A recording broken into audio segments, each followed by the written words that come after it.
Bonjour à toutes et à tous. Nous nous retrouvons aujourd'hui pour une nouvelle vidéo de géométrie. Nous allons apprendre à tracer les polygones particuliers dont nous avons parlé dans la dernière vidéo. Pour suivre cette vidéo, tu auras besoin d'une feuille, d'une règle graduée, d'une équerre, d'un crayon de papier et d'une gomme.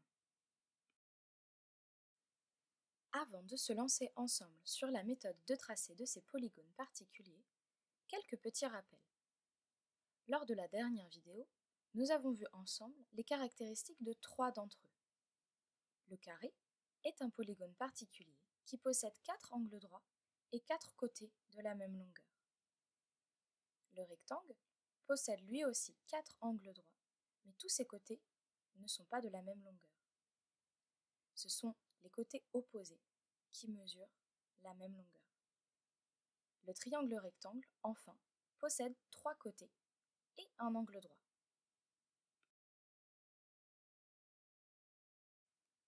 Comment maintenant tracer ces 3 polygones? C'est ce que nous allons voir.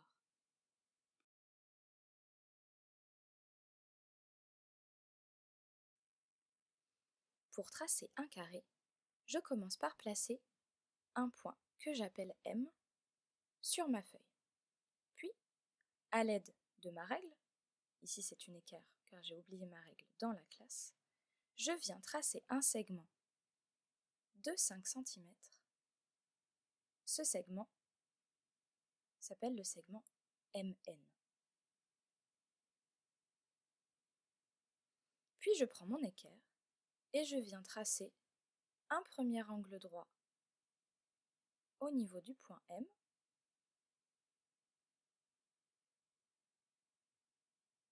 et un deuxième angle droit au niveau du point N.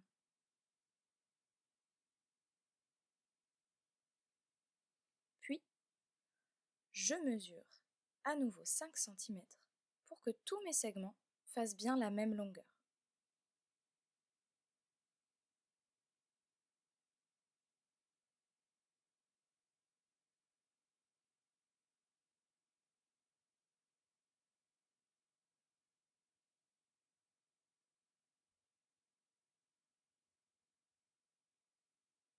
Je finis par refermer mon carré et je m'assure bien que le dernier segment que j'ai tracé mesure bien 5 cm aussi. Je n'oublie pas de nommer le reste de mes points et de marquer les angles droits de mon carré.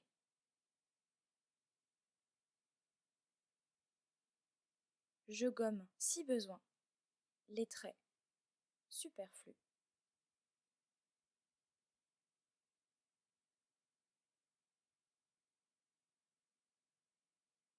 Et voilà, j'ai tracé un carré MNOP.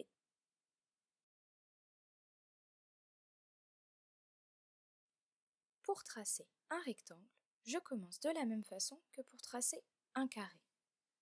Je place un premier point que j'appelle Q sur ma feuille.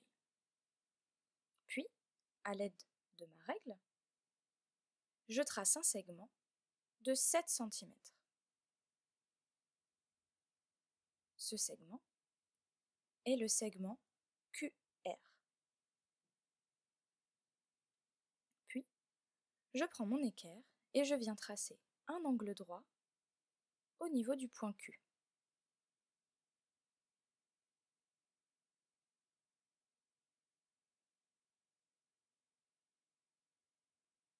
Je fais la même chose au niveau du point R.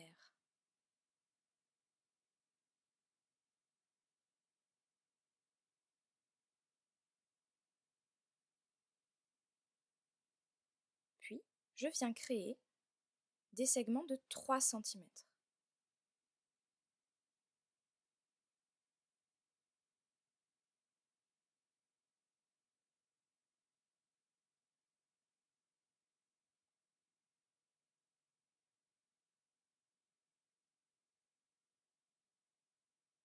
Ce sont des côtés opposés, ils font donc la même longueur.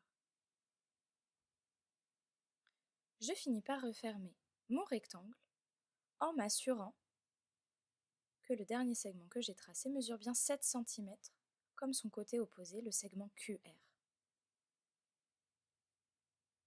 Puis, je finis de nommer mes points et je n'oublie pas de marquer mes angles droits. Si besoin, je prends ma gomme pour gommer les traits superflus.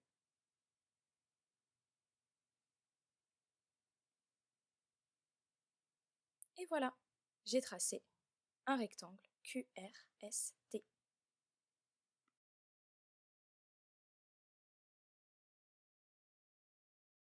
Enfin, pour tracer un triangle rectangle, je place un premier point sur ma feuille, le point U.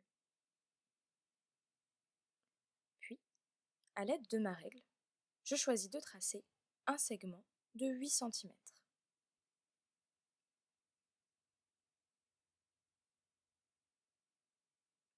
J'ai donc un segment UV qui mesure 8 cm.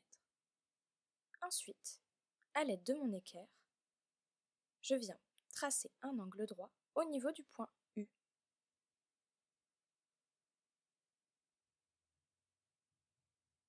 Je crée un nouveau segment, puis je viens refermer mon triangle rectangle en traçant à l'aide de ma règle. Je n'oublie pas de nommer tous mes points et de noter mon angle droit. Je me retrouve avec un triangle UVW. Maintenant que tu as vu comment tracer ces polygones particuliers, à ton tour, tu as deux choix en termes de niveau de difficulté. Si tu choisis le niveau 1, tu peux tracer un carré, un rectangle et un triangle rectangle sans contrainte de mesure. Si tu choisis le niveau 2, tu vas pouvoir tracer un carré MNOP de 5 cm de côté, un rectangle QRST dont les côtés QR et ST mesurent 7 cm et le côté RS mesure 3 cm. Enfin, tu pourras tracer un triangle rectangle UVW dont un côté mesure 8 cm. Appuie sur le bouton pause pour te laisser le temps de les tracer, puis réappuie. C'est bon? Tu as terminé? Si tu as choisi le niveau 2, pour vérifier que tu as bien tracé, tu pourras retourner plus tôt dans la vidéo pour regarder le tracé du carré, du rectangle et du triangle rectangle. Et voilà, tu sais maintenant comment tracer un carré, un rectangle et un triangle rectangle. Bravo! À la prochaine fois!